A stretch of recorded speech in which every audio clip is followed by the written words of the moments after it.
जय जिनेश्वर, नमस्कार। समाधान में आपका बहुत बहुत स्वागत है। और आज हमने डिस्कस करना है कि हम फियर के बारे में, अपने डर के बारे में क्या कर सकते हैं। तो उसको समझने के लिए, अपने डर को जानने के लिए, पहचानने के लिए हम देखेंगे सबसे पहले कि डर के नमूने क्या हैं। मीनिंग कि ऐसे कौन से मॉडल्स हैं जिनसे हम उन्हें पहचान सकते हैं। तो 7 अलग अलग तरीके के ये मॉडल्स या कहें कि नमूने आइडेंटिफाई किए गए हैं ह्यूमन बिहेवियर में। और हम ऐसी चीजें करते हैं और हम ऐसी चीजें क्यों करते हैं, उसके पीछे डर होता है। तो बिहेवियर से, हमारे करने से, हमारे एक्शंस उस तरीके के होते हैं, उससे हम आइडेंटिफाई कर सकते हैं कि हमारा पीछे डर कौन सा चल रहा है, हम अपने डर तक पहुंच सकते हैं। तो हम पहले उन मॉडल्स को देखते हैं कि ऐसे कौन से मॉडल्स हैं। पहला है प्रोक्रास्टिनेटर।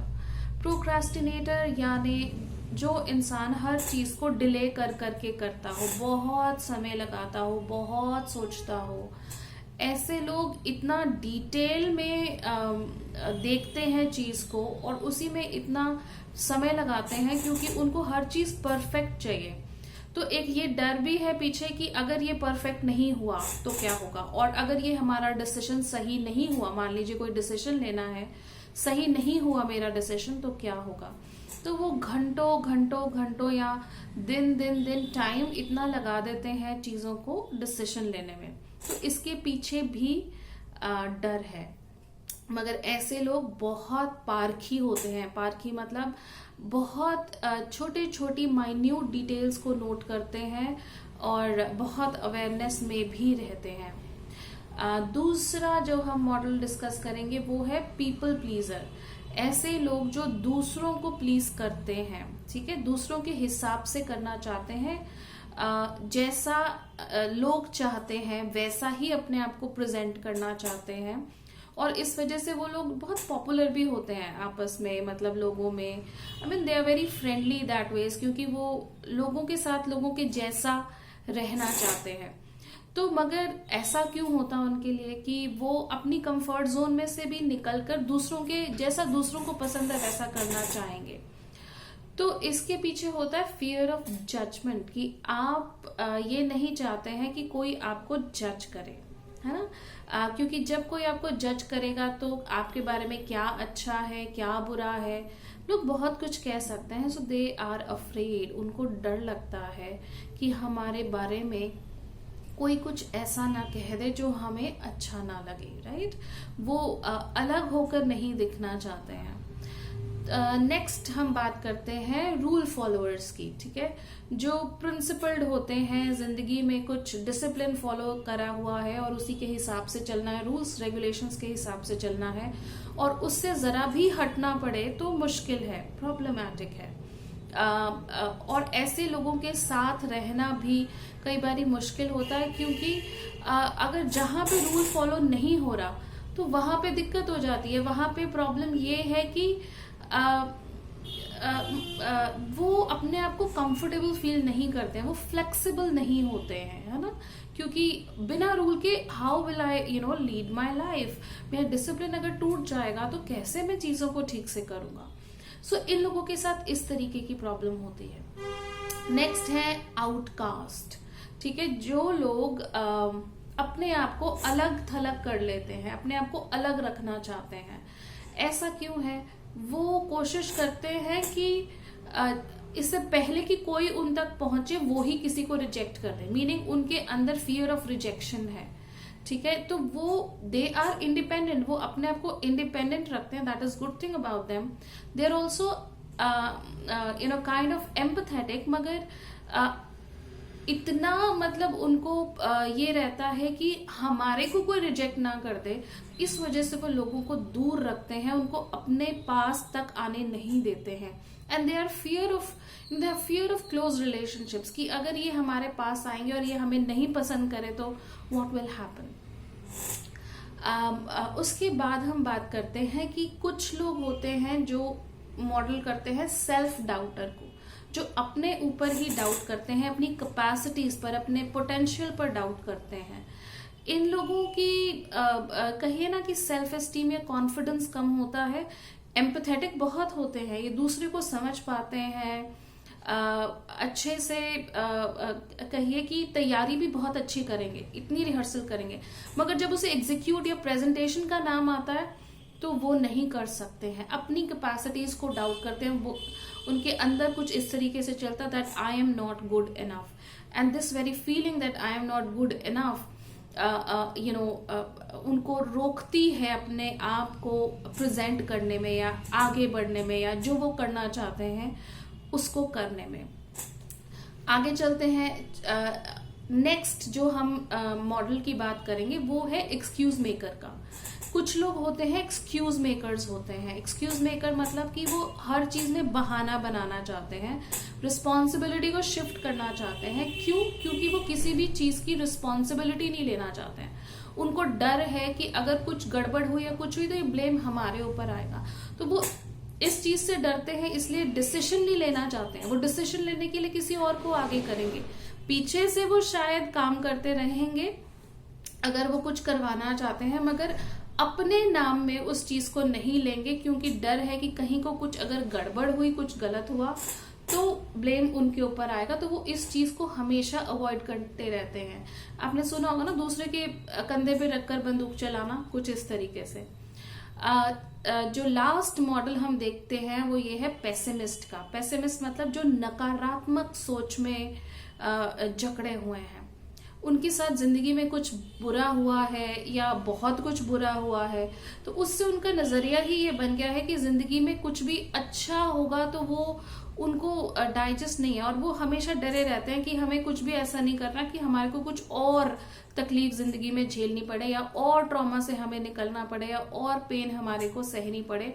तो उधर फियर है कि और ज्यादा पेन में हम ना चले जाएं। तो ये 7 तरीके के मॉडल्स की हमने बात करी है, और अगर हम अपने आप को देखें, ठीक है, तो कॉम्बिनेशंस मतलब ये 7 अलग अलग जो हैं, इनका कोई कॉम्बिनेशन हमारे लिए काम कर सकता है। मीनिंग हम प्रोक्रास्टिनेटर हो सकते हैं, सेल्फ डाउटर हो सकते हैं। दोनों कॉम्बिनेशन इकट्ठे चल रहे हैं कि हम बहुत डिले करते हैं क्योंकि हमें अपनी कैपेसिटीज पर कॉन्फिडेंस नहीं है। हम अपने अंदर सोचें this is not good enough, I am not good enough, और उसी वजह से हम परफेक्शन अपने अंदर ढूंढ रहे हैं और हम प्रोक्रास्टिनेट भी करते हैं, मतलब डिले करते हैं चीजों को।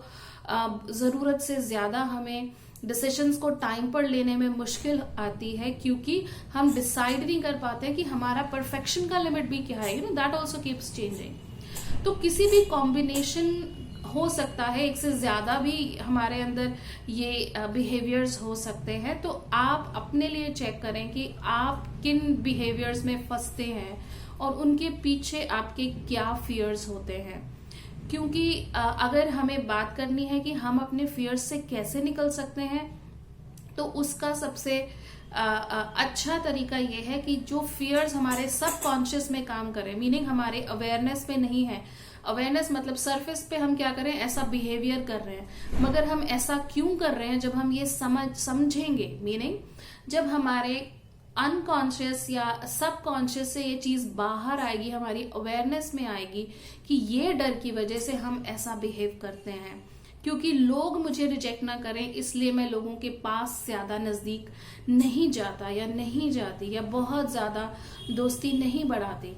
तो ये सारी चीज अगर आपको अपना फियर समझ में आ जाएगा तो then it is a short road to take a step forward. जब आप अपने फियर को जान जाएंगे तब आप उसके सॉल्यूशंस ढूंढिए, ऑप्शंस देखिए कि आपके पास क्या क्या ऑप्शंस हैं, किस तरीके से आप इसमें से निकल सकते हैं। क्योंकि जैसे कहा जाता है कि अगर आप अपने ओपोनेंट के बारे में जानते हैं तो उससे लड़ना ज्यादा आसान होता है, मतलब आप वैसी स्ट्रैटेजी प्लान कर सकते हैं। मगर अगर आप उसको नहीं जानते हैं, उसकी ताकत को नहीं जानते हैं, तो उसके साथ लड़ना भी मुश्किल है। इसी तरीके से जब तक आप अपने फियर को नहीं जानते तो आप अपने सिर्फ बिहेवियर पे स्टैग्नेट कर रहे हैं। बट अगर आपको लगता है कि ये चीज मुझे प्रॉब्लम देती है और मुझे इस चीज को सॉर्ट आउट करना चाहिए अपने लिए, तो अपने बिहेवियर के पीछे क्या डर है आप उसको आइडेंटिफाई कीजिए, अपनी अवेयरनेस में लेकर आए। बिकॉज जब डर हमारी अवेयरनेस में आ जाता है कि इस चीज से डर लगता है, तो आप उसके सॉल्यूशंस ढूंढने की कोशिश करेंगे, तैयारी करने की कोशिश करेंगे कि इसमें से कैसे निकला जाए। और उसके बाद सिर्फ एक आपको काम जो करना है वो है स्टेप लेना, एक्शन में आना। बिकॉज ये जो हिचकिचाहट होती है या किसी काम को शुरुआत करने की जो हेजिटेशन हमारे में होती है, वो ही सबसे बड़ा एक हर्डल बन जाती है। तो उसको, हेजिटेशन को छोड़ते हुए, अपने डाउट्स को छोड़ते हुए उस फर्स्ट स्टेप को लें, और उसके बाद छोटा छोटा छोटा अचीवमेंट करते करते आप देखेंगे कि आप उस चीज में से निकल गए हैं। तो कोशिश जरूर करें अपने लिए। डर को आप इस तरीके से अपनी अवेयरनेस में जब ले आएंगे, जब आपको पता चल जाएगा कि आपके दुश्मन का साइज क्या है, आपके दुश्मन की ताकत क्या है, तब आप उसके साथ एक बेटर स्ट्रैटेजी प्लान कर सकते हैं उसमें से निकलने के लिए। तो इसी के साथ आज का जो मैं आपसे बात करना चाह रही थी, मैं इसके लिए विराम लेती हूँ। और एक छोटी सी मेडिटेशन हम करवाएंगे आपको अभी, और जिससे कि आप देखेंगे कि अपने डर को सामने कैसे देखना है, और इसका अस्तित्व क्या है, मैंने बनाया है, और अगर मैंने बनाया है तो मैं इसे खत्म भी कर सकती हूँ। तो चलिए आगे बढ़ते हैं मेडिटेशन की ओर। अपने जहां पर भी आप बैठे हैं एक कंफर्टेबल पोस्चर में आ जाएं, और आराम से, बहुत कोमलता से अपनी आंखों को बंद कर लें। अपने श्वासों को गहरा और लंबा करते जाएं। नासिका से श्वास लें और मुंह से आराम से श्वास को बाहर छोड़ते हुए रिलैक्स होते जाएं, रिलैक्स होते जाएं। एक और गहरा लंबा श्वास लें, मुंह से छोड़ते हुए रिलैक्स होते जाएं।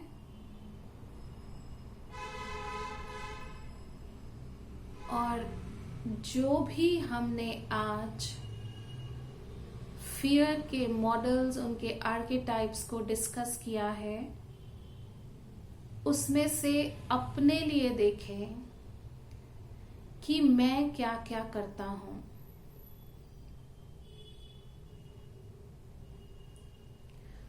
क्या मैं चीजों को बहुत देर से करता हूं, मैं सोचने में, समझने में बहुत समय लगा देता हूं?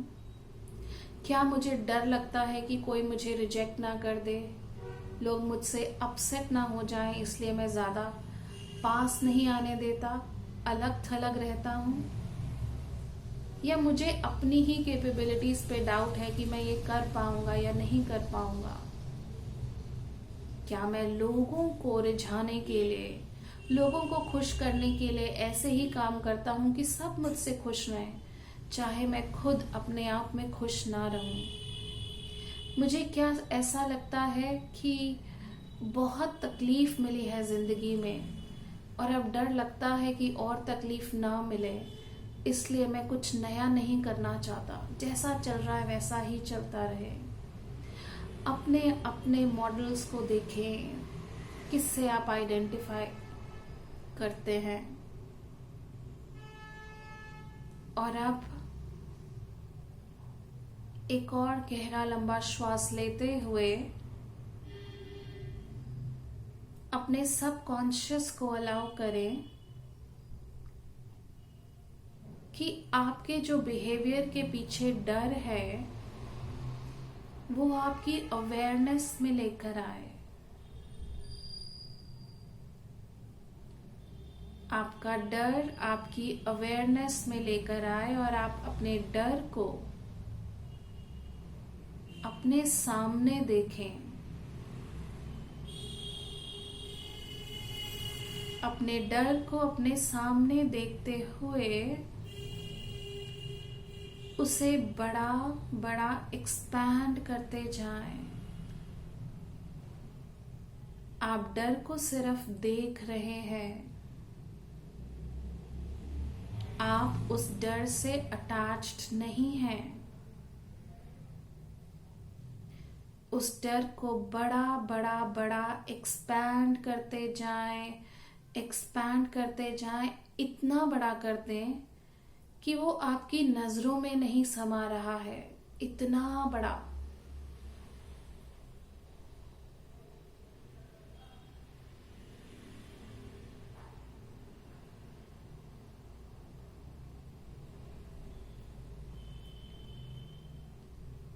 और अब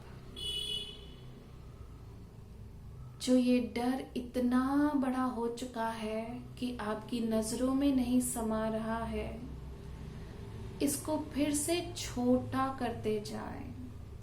इसके साइज को छोटा छोटा छोटा करते जाएं, इतना छोटा करते जाएं कि ये एक छोटे से सुई की नोक जितना छोटा हो जाए।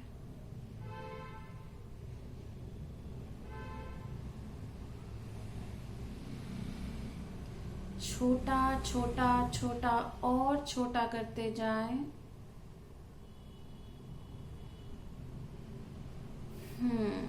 और अब एक गहरा लंबा श्वास भरें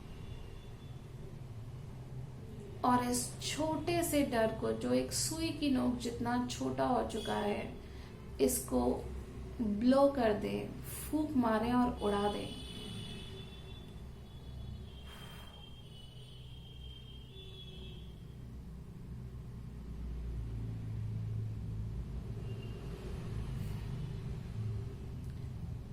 देखा आपने कि डर को हम कैसे बड़ा कर सकते हैं और उसको छोटा भी कर सकते हैं, और छोटा करते करते हम उसे खत्म कर सकते हैं। ये आपके हाथ में, आप अपने डर को कितना बड़ा बनाकर रखना चाहते हैं, या उसको छोटा करते हुए, उसे समझते हुए, उसे समेटते हुए खत्म कर देना चाहते हैं। चॉइस आपके हाथ में है। अपना शुक्रिया अदा करें कि आपने अपने डर को पहचानने की कोशिश की है, और अब धीरे धीरे बाहर की ओर आते जाएं और अपनी आंखें खोलें।